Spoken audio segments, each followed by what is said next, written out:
All right. So I'm with Taylor here. Bananas? Close enough, pretty Banas. much. Taylor Banas. Right? Banas? Yes, Banas. Saying it right. I always want to say bananas. Everybody calls her Taylor Bananas anyways. But Nothing new. Nothing new. So we wanted to talk about setting up your house and your property. And you've been with us how long? Just about a year now. And she's killing it, by the way. And you're in what area? Elkhorn, Wisconsin. Anywhere in the Walworth County area. I travel to like Waukesha, Milwaukee. I do it all.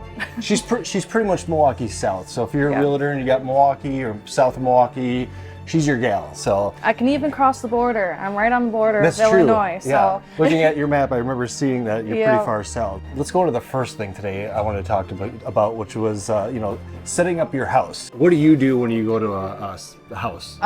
What's one of the first things you do? So the first thing is I check the outside. I make sure that if there's cars in the driveway, that's the first thing I want to get out, and trash cans. So no trash cans, no cars, because the first shot that they're going to use for the listing is probably the straight on. I'll go into the inside and I'll make sure all the lights are on, all the curtains and blinds are open, no TVs on. Well, at least I do start in the living room. No remotes, there's trash cans, no trash cans. So if you're going to give suggestions to a realtor, what would be the things that you would tell them to help us? What would you tell them to prep the house? Definitely all lights on and windows open, for sure, because I don't want to have to go And she around. means shades, by the way. Shades, yeah, not like the windows, just the curtains.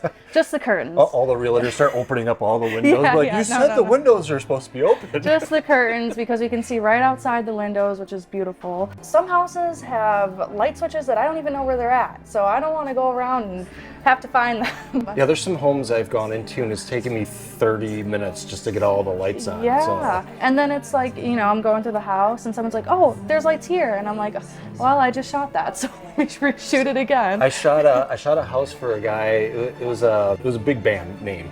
I should know, but I didn't listen to his music. Long story short, got into the house, went through turning on all the lights, and then I got to the master bedroom, and they had a master switch for the entire house. So had I just gone there was a master switch for which I've never seen it yet, by the way, ever since then. But here's another big one. Toilet seats down, thank you. Yep, I was gonna get to that too, the toilet seats. I feel like the biggest areas are kitchen, bathrooms, and like outdoor yard area. Yeah. I think a lot of people forget about the yard area a lot. They concentrate so much inside. Even if it's to mulch, get a fresh bag of mulch down. Cut your grass, Yep. I've had people spray their rocks with water before I take the photo, so their rocks are like nice and shiny and stuff like Yeah, that. I've gone to I mean, some that's the listings. extreme, but True, I know, but I've gone to some listings where it's rained before and everything looks so bright, and then all of a sudden the sun comes out and it hits it, and it's like,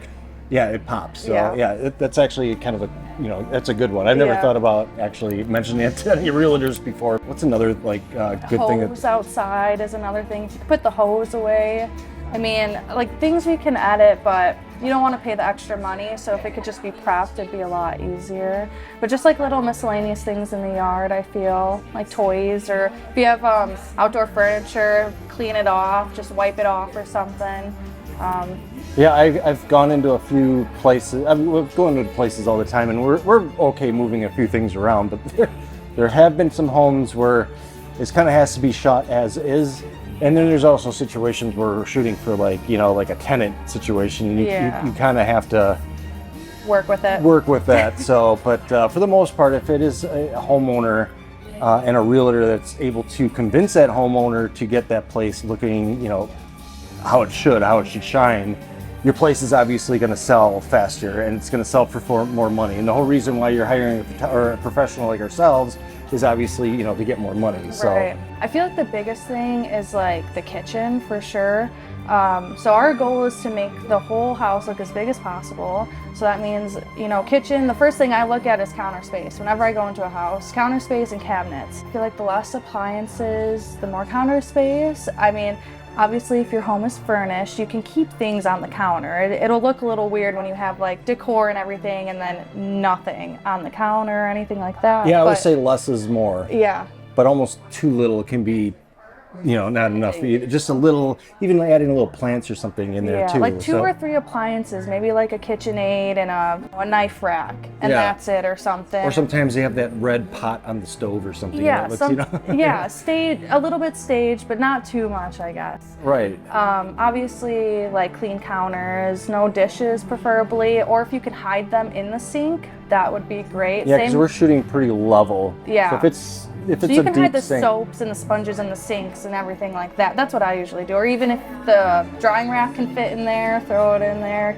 We're not shooting that security camera view, so. And then trash cans again, or unless they fit. I have seen some trash cans that fit the appliance. It's not just a white plastic like trash a metal, nice looking. Yeah, those I might keep. Right. But try to hide, the garbage bags or something like that. Dog foods or any pet foods. Oh, that's a good one. Yeah, dog food, pet food.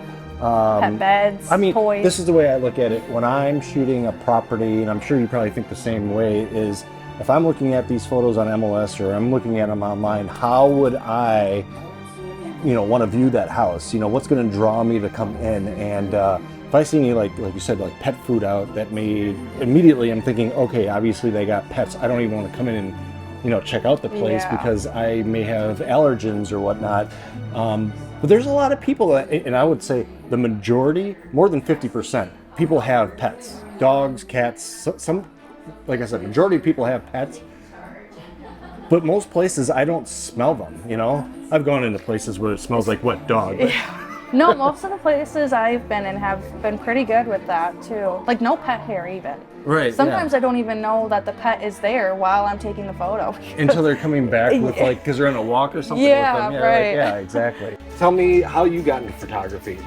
So my dad was a tattoo artist, and a lot of the times he would trade tattoos for things. I had gotten my first camera from somebody that he did a tattoo for, and it was a Nikon D60. Very old. I wasn't into people or anything. It was mostly like outdoors stuff, so plants. Like abstract kind of? Yeah, stationary objects. Like I wasn't into people at all. Once I hit high school, I think sophomore year, that's when I started doing senior photos before I even was a senior. That's how I got into it, and then it just kind of evolved. That kind of surprised me that when you tell me you didn't do people, because you do like amazing people photos now. Yeah, and it's my very first senior session was very nerve-wracking because I had really bad social anxiety and I didn't have good communication skills and very introverted, and I'm still that way now, but doing what I do, like I talk to people all day, so it's pretty easy. My boyfriend became a real estate agent and met Sam because she did one of his listings.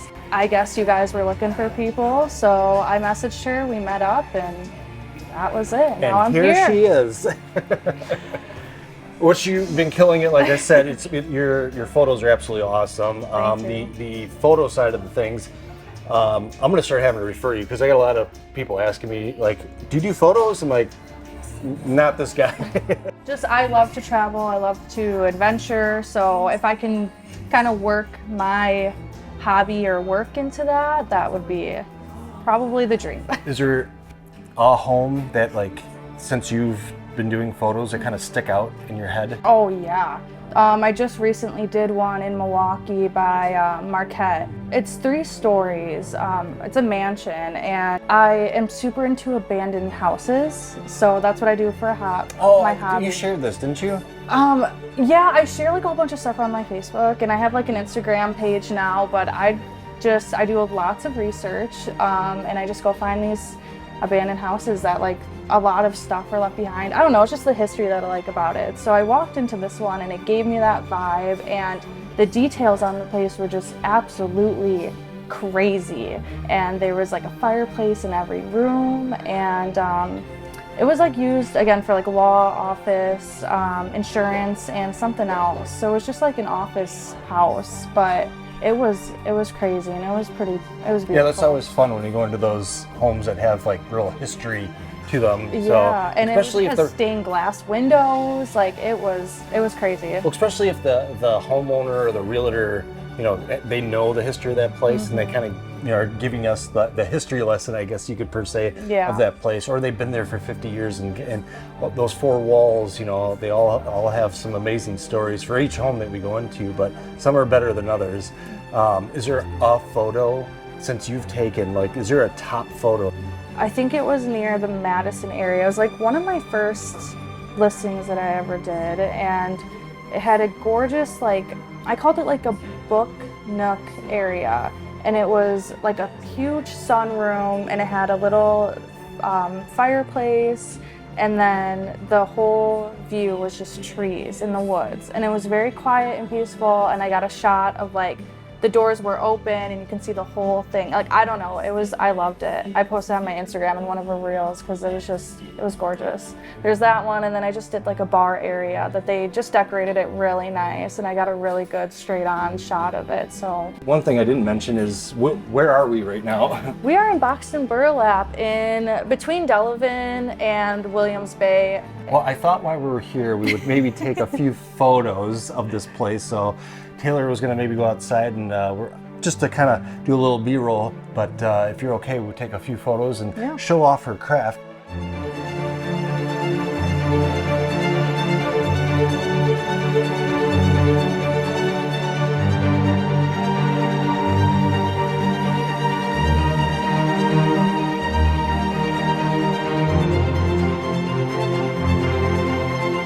So I'm gonna put Taylor on the spot real quick. Not many people have taken like professional photos of me, and I want to see if she can get a quick, you know, professional photo of me and how that's gonna turn out. Do you mind doing a quick one?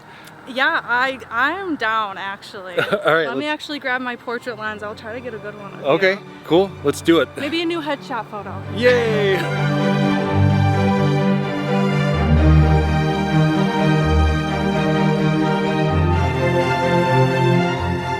Taylor, I just want to say thank you again for, you know, hanging out with me. And if you're interested in booking with Taylor, she's on shutterzonemedia.com. You can find her, click on her face, click her face, and you can get booked up with her.